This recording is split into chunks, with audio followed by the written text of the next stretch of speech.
Hello guys, ఆషాఢంలో గోరింటాకు ఎందుకు పెట్టుకోవాలని తెలుసుకుంటే దానికి చాలా అడ్వాంటేజెస్ ఉన్నాయని తెలిసింది. ఈ ఆకు ఒంట్లో వేడి అంతా లాగేస్తుంది.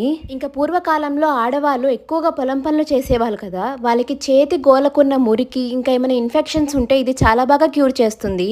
ఇన్ని అడ్వాంటేజెస్ ఉంటే మనం కంపల్సరీ పెట్టుకోవాలి కదా. సో మేము కూడా మా అపార్ట్మెంట్ కింద ఉన్న చెట్టు ఆకులను తెంపి తెచ్చేసుకున్నాము. ఆ ఆకుని శుభ్రం చేసుకున్నాక మిక్సీలో వేసి కొన్ని నీళ్లు చింతపండు వేసి గ్రైండ్ చేసుకోవాలి. అంతే, గోరింటాకు రెడీ అయిపోయింది. గోరింటాకు నచ్చిన వాళ్ళు ఎవరు ఉంటారు చెప్పండి. అక్క వాళ్ళ పాప ఈ బుడ్డదానికి కూడా కావాలంట. ఫస్ట్ అదే పెట్టించేసుకుంది. తర్వాత నేను కూడా నా 2 చేతులకి పెట్టించేసుకున్నాను. మీరు కూడా ఆషాఢ మాసంలో గోరింటాకు పెట్టుకున్నారా లేదో కమెంట్ బాక్స్ లో కమెంట్ చేయండి. Bye guys, please subscribe.